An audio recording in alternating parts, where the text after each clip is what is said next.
Bienvenue! Oh, good morning. It's Saturday. Come through. The garden is still, which is not its natural state in the morning. Usually there's a bird situation happening in the apple tree by now, frankly a loud one. But this morning everything is quiet and the light is coming through the gate in long horizontal bars, and the whole place has that particular held quality of a garden that has had a good night and hasn't quite woken up yet. I've been standing in the kitchen window just looking at it. Saturday is the day the garden gates open and we go wherever we want to go. And this morning, I want to talk about nights.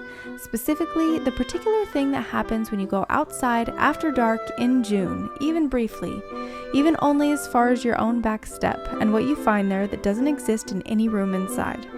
There is a lantern on the table in the garden. I put it out last night and didn't bring it in. The flame went out, the glass cooled, and it's sitting there in the morning light looking like it knows exactly what it's for. I feel the same way. Here is the Saturday invitation. Tonight, go outside after dark. It doesn't have to be elaborate, it doesn't have to be camping or a fire pit or any kind of production.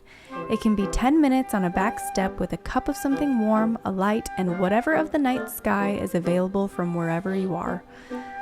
But if you want to make it more, bring a blanket and a lantern. Bring something to eat. Bring someone if you have someone. And stay outside long enough for the evening to change around you, for the warmth to shift toward cool, for your eyes to adjust, for the sounds of the night to become distinct rather than general. That shift from the indoor evening to the outdoor one is what today is about. I have been keeping this passage for a morning exactly like this one. Robert Louis Stevenson walked through the Cevennes mountains of France in 1878 with a donkey, which is already a brilliant thing to have done, and wrote about it the following year in Travels with a Donkey in the Cevennes. There is a passage about sleeping under the stars that I've read more times than I can count, and it still does something to me every time. He writes, "Night is a dead, monotonous period under a roof, but in the open world it passes lightly with its stars and dews and perfumes, and the hours are marked by changes in the face of nature. What seems a kind of temporal death to people choked between walls and curtains is only a light and living slumber for the man who sleeps afield." Only a light and living slumber for the man who sleeps afield. And night is a dead, monotonous period under a roof. I think about that when I bring a lantern into the garden and stay outside later than I intended. There is something that happens to time in the open air at night. It does not behave the same way it does indoors. It is lighter, more various, and it has its perfumes and its sounds and its particular shifting quality as the hours move through it.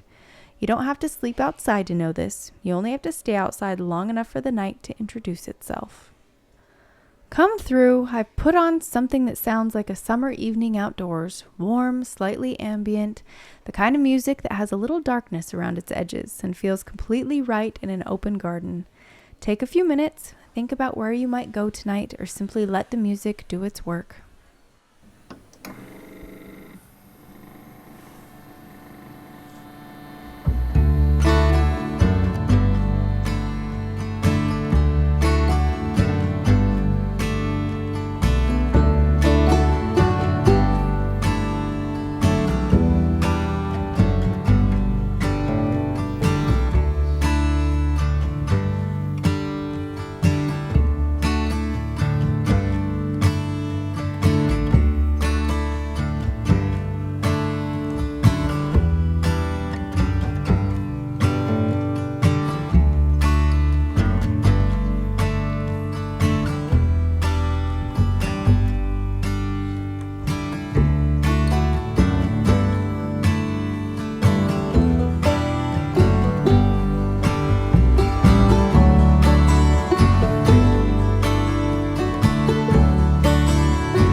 That is exactly the right music for a Saturday that is planning something for the evening. When I was perhaps 9 or 10, my father put a tent up in the garden. Not for any particular occasion. There was no camping trip planned, no special reason. He simply decided one summer evening that the tent should go up, and it did, in the back corner near the old stone wall, and my brother and I were given sleeping bags, and the whole enterprise was treated as perfectly ordinary and completely serious. I remember lying in the tent with the zip undone about 6 inches so we could see the garden, and noticing things I had never noticed before. The grass smelled different at that hour, cooler, a little sharper. A hedgehog came through at some point and made an amount of noise completely disproportionate to its size. The streetlight on the road behind the wall threw an orange square onto the tent wall all night. And the sounds were the most remarkable part. The house was 20 feet away. I could see the kitchen light under the tent flap, and yet the soundscape was entirely different. Things moving in hedges, the silence between bird calls, the low, almost subsonic quality of a summer night that you could simply not hear through the walls. I didn't sleep very well. My sleeping bag slid off the ground mat at some point, and I spent approximately 2 hours trying to get it back. But I would have done it again the following night without hesitation. Come out here with me for a moment. I want to tell you what lantern light does. There's a specific quality to a lantern flame, as opposed to an electric lamp, as opposed to the overhead light of a room, that I find I can't describe except by saying it makes everything within its reach feel like a decision. The table, the cups, the hands of the people around it. A lantern flame is the warmest possible light and the smallest possible light simultaneously, and the combination of the two creates a kind of intimacy that no other source manages. I am unreasonably devoted to lanterns. I have more of them than is strictly necessary. The lantern is also one of the oldest domestic objects. People have been carrying light through the dark in glass and metal since before any room we might call home. There's something in picking up a lantern and walking with it that's very old and very right. It connects you to every person who's ever done it in the dark, which is to say, essentially, every person who's ever lived. Does that land for you? I find it genuinely comforting. For the outdoor evening, here's what I find works and what doesn't.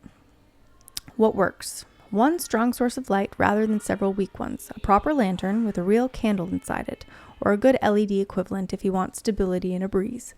Placed centrally. Let that be the thing everything orients around.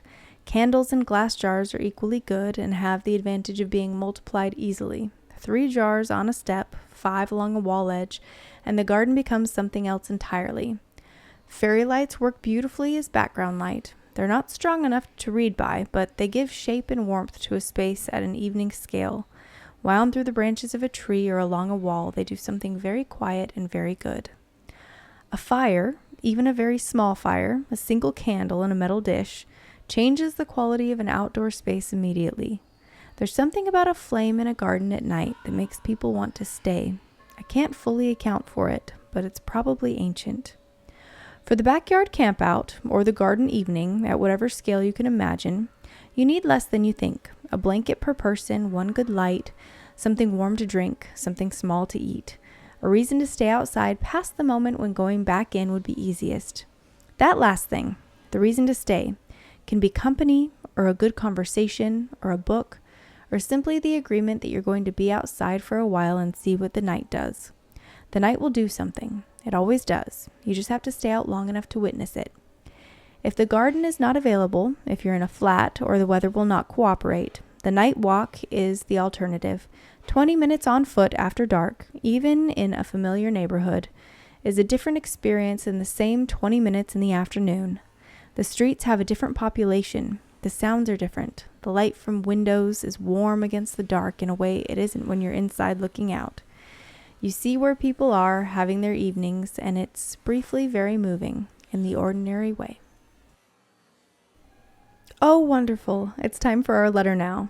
I have a letter this week from someone who writes, I have a garden, a small one, not particularly pretty, but it's mine, and I never use it in the evenings. I come in from work, the garden is there outside the window, and I think I should go out there.